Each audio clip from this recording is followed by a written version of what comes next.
So now we come to the part where we decide what hardware we need to use, or that we should be using.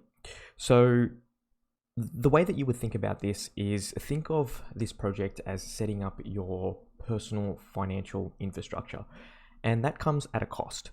So the main things or the main drivers that you will find success in running a Bitcoin node is three things that I have thought of. First of all, good hardware. Secondly, a strong, stable internet connection. And the third thing is electricity. So, and that one is sometimes overlooked, but I'll talk a little bit about that in this video, as well as the hardware. The internet connection side of things, I will talk in the next video.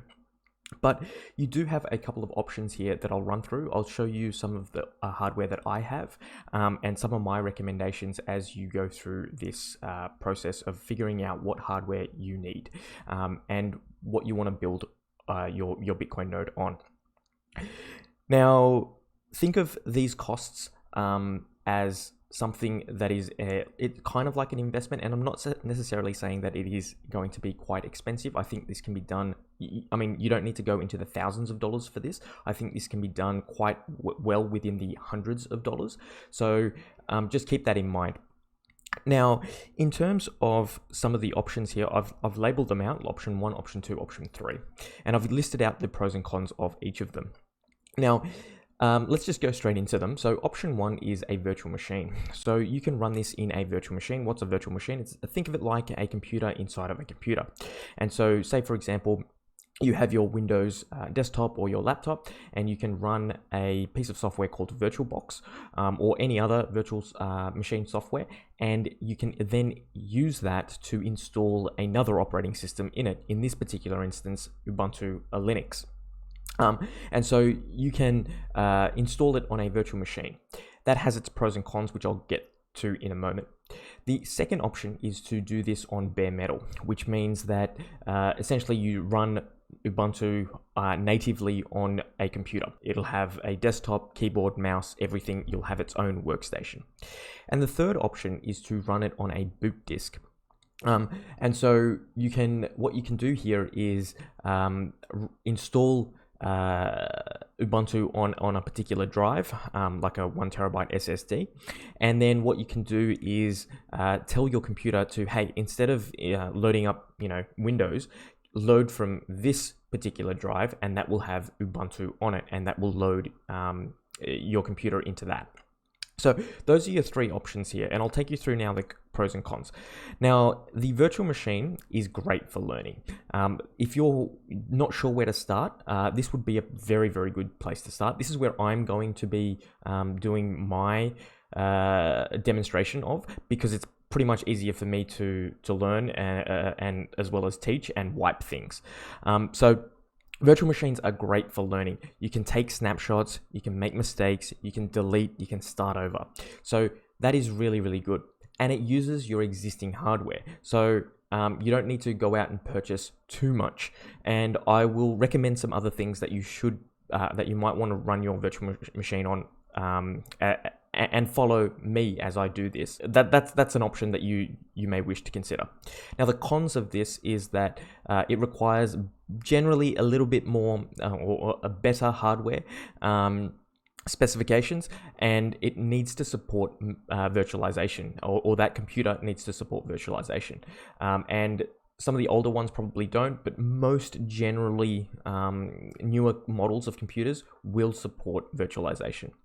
The other con is that if the host machine shuts down, then the guest machine also shuts down. So for example, if you are running this on Windows and you put in an Ubuntu virtual machine, if your Windows needs some sort of upgrade, or you need to restart your PC, or you need to reboot it, well, that means that your Ubuntu machine also goes down with it, and you will need to restart. So that's something to consider. Option 2, pros and cons for bare metal. Now, keep in mind, all of these pros and cons are just off the top of my head. I'm sure there's others out there. But for bare metal, the pros is that you get maximum performance and maximum uptime. And that's because there are no shared resources. So that's a really, really good advantage there. The other one is the fact that you get a dedicated workstation for your Bitcoin related matters. So that is really, really handy. This is one piece of machine that you just kind of use as Bitcoin only, and you install only Bitcoin related software on it. So that keeps it nice and segregated. The other thing to consider though is the cons. It requires purchase of hardware, and I'm not necessarily saying that it's very expensive, but it does require purchase of equipment to run this thing on bare metal. The other factor here is the additional electricity usage. So you will need to consider that having a computer running 24/7, and that's what a node is. It is a computer that runs in your home 24/7. You will need to consider the additional electricity charges based on that. Now, in terms of boot disk, you get to use the existing hardware, so that's a great pro. The other thing is that you get maximum performance and no shared resources as well. So you're using your existing laptop or your existing computer and booting off a device. Or rather another hard drive or another drive. The con is that it is a little bit more complicated. There's BIOS configuration changes, and I also, you might want to, there's also a risk there that you might wipe your existing machine because you might get confused as to which drive to format. So just be very, very careful when doing this. I'm sure there's lots of guides on YouTube on how to sort of build this out, but it is something that you will need to be very, very careful of, in that you don't wipe your existing drive thinking that it is the new drive that you want to install Ubuntu to. So just be very, very careful if you're going down this path. And the other con is that you can't use both operating systems simultaneously. So if you're on a Windows machine, you'll have to shut down Windows and then bring that back to Ubuntu and switch over, and then if you want to go back to Windows, then you'll have to shut down Ubuntu and go over to Windows. So that is something that's going to be a little bit frustrating, particularly if you're running a node. Now I'm going to go down the path of running it in a virtual machine. Now the way that I'm going to be doing it is I'm going to be using a 1 terabyte SSD. This is what it looks like. And so you can see here that this is a Samsung 860 EVO, a 1 terabyte SSD. This is what I'll be running throughout the entire series.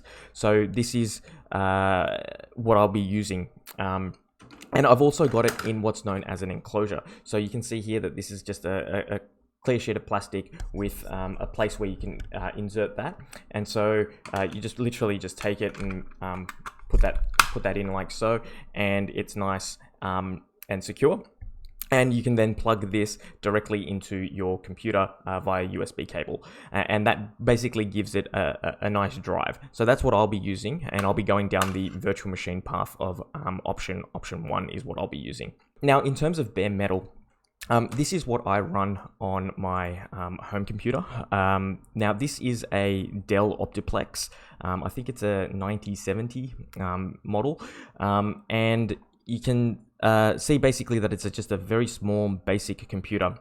Now, this is the top view of it. One of the good things about this is that I run this headless. And what that means is there's no computer, there's no monitor, there's no mouse, there's no keyboard attached to this. There's only two wires that come in. The first one being the Ethernet cable, which gives it internet access and network access, as well as the power supply. That's it. Everything else is done via command line. Now, I think to get to this position is probably a long stretch. That's why I'm using the Ubuntu setup with the graphical interface, because newcomers to the space are generally unfamiliar with command line too much. So just to ease you in, this demonstration, or throughout the entire series, I'll be using the graphical user interface as well. But it can also be done headless like I do as well. One of the good things also about this computer is that it doesn't have any screws. So if you want to get inside this machine, you just lift this lever and away it goes. This is a small form factor PC, or SFF. And so the case is quite small. It's literally maybe like that's about the size of my foot, and I don't have a massive foot. So it's quite a small device that you can put into a TV cabinet or something like that has good ventilation. So that is what I do. Inside of it here, you can see that it's got all the parts to a computer. There's a motherboard behind there, and you can also see a 1 terabyte SSD, which is connected through. So I would strongly recommend something like this to use if you're using a bare metal. Now you can get these. This is a X lease or X office lease type scenario. It's a refurbished machine. I've had it for about 3 years now, and it's gone really, really well. Haven't had any problems with it. Never really had to touch it. It's just on permanently at home in the background. So that is something that you can decide to do. Obviously, your hardware specifications can be like up to you, but I'll give you some recommendations as well as we go through the video. So definitely I would get the 1 terabyte SSD. That is something that I think is probably going to give you a very, very good experience when it comes to running a Bitcoin node. This is something that I would strongly recommend that you get as part of any setup that you decide to do. So that is one piece of equipment. Now, in terms of RAM, I recommend, I mean, the minimum is 4, but I still recommend 8, just to give that initial, grunt to it, and just to make things a little bit more snappier. 8 gigs of RAM is generally a fair amount of RAM to do this, or to do this project on. This is just the backside of that SSD. It's just literally like when you get a computer like this, it might have a hard drive in it, or it might even have an SSD in it. What you want to do is just replace it with with 1 terabyte SSD, and this will be then good to go. And what you'll also need to do is create a boot disk, an Ubuntu boot disk. So that can happen on a USB drive. You plug that in and you tell your computer to boot from that boot disk, and then install the operating system onto this drive here. So that's the basic premise of how you get this thing going. There's a lot of material on how to do this on the internet that's free. So you can potentially look that up and have a look at how to do that on YouTube or some other guides that are out there. So there's plenty there to go on. That is if you are running this on bare metal, or if you're doing the boot disk option.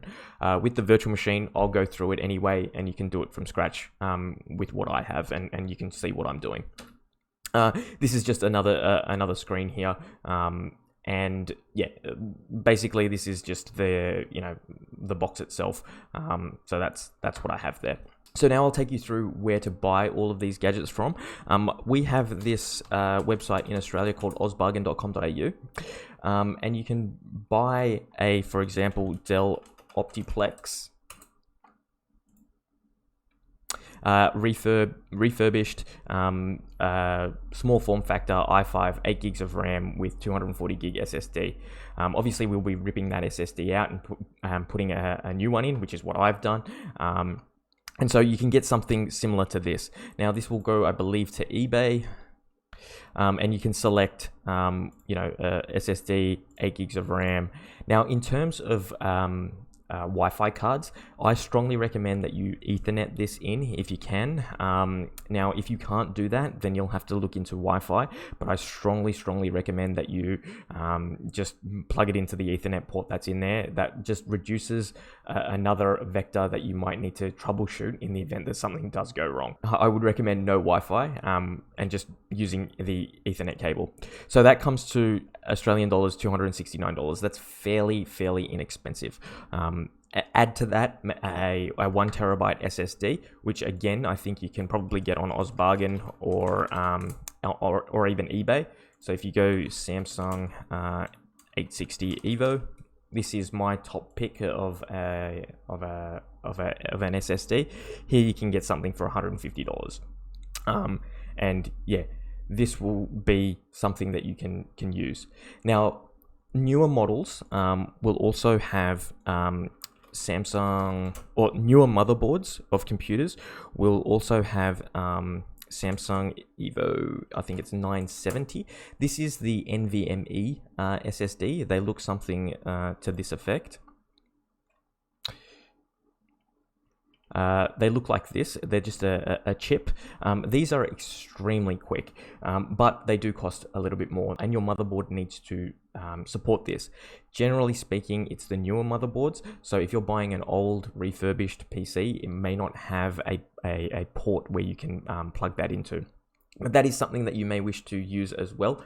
There's nothing to stop you. If you've got the latest equipment, then that's fine as well. Then utilize that. But if you don't, it's not a big deal to just be using a plain Jane SSD. There's nothing wrong with this. It's still very, very quick and enough for the purposes of running a Bitcoin node easily. That is some of the, minimum requirements that I have spelled out for buying hardware. Those are the things that you might want to keep in mind. Obviously, there's other computers out there. There's the other places to go to, not just OzBargain, but you can go to eBay, obviously, which is what I've done. There's also Gumtree, and there's also Facebook Marketplace. There are people out there who are selling their old used PCs, and so you might want to take advantage of that. They have laptops, desktops. It just depends on what you want to do and how you want to do this. Keep in mind that this is something that you will need to have on in your home 24/7, and that's going to take a little bit of maybe adjustment, because you might not be used to running a computer 24/7 at home. The other thing is that you might want to look into is what's known as an uninterruptible power supply. So what is that? Interruptible power supply. Now, the first link comes to Officeworks for me, but basically what this is it is a giant battery. So if you have a look at something like this, now what this is essentially a device that you plug into your wall socket at home. So you'd plug that part in through here, and then you'd plug your devices into here. And so you might have your modem, your router, and your node box sitting connected into here. And so if the electricity at your home shuts off, this thing contains a battery, and it will switch directly onto the battery, rather than your electricity going down, meaning your internet going down, as well as your node. So that gives you 20, 30, 40, 50 minutes, depending upon how big the battery is in this device. And that will give you enough time to safely shut down, or if it's just a fuse shorted or something like that in your home, you can just quickly just turn it back on, turn the electricity back on, and then it will flick back to electricity. So that is another piece of equipment that you may wish to consider using, is an uninterruptible power supply.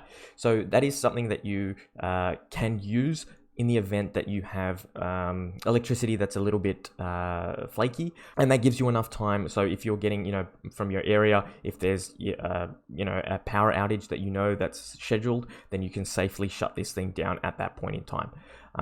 So these are some things that you can utilize so that you have a good experience with running your own node. So the way that I'm going to be doing it is using this particular drive here.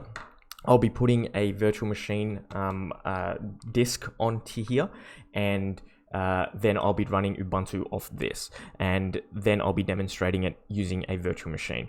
So that is how I'm going to be doing it. This is great for learning. So if you want to follow along, you're more than welcome to. And all you really need to follow along is this drive with the enclosure.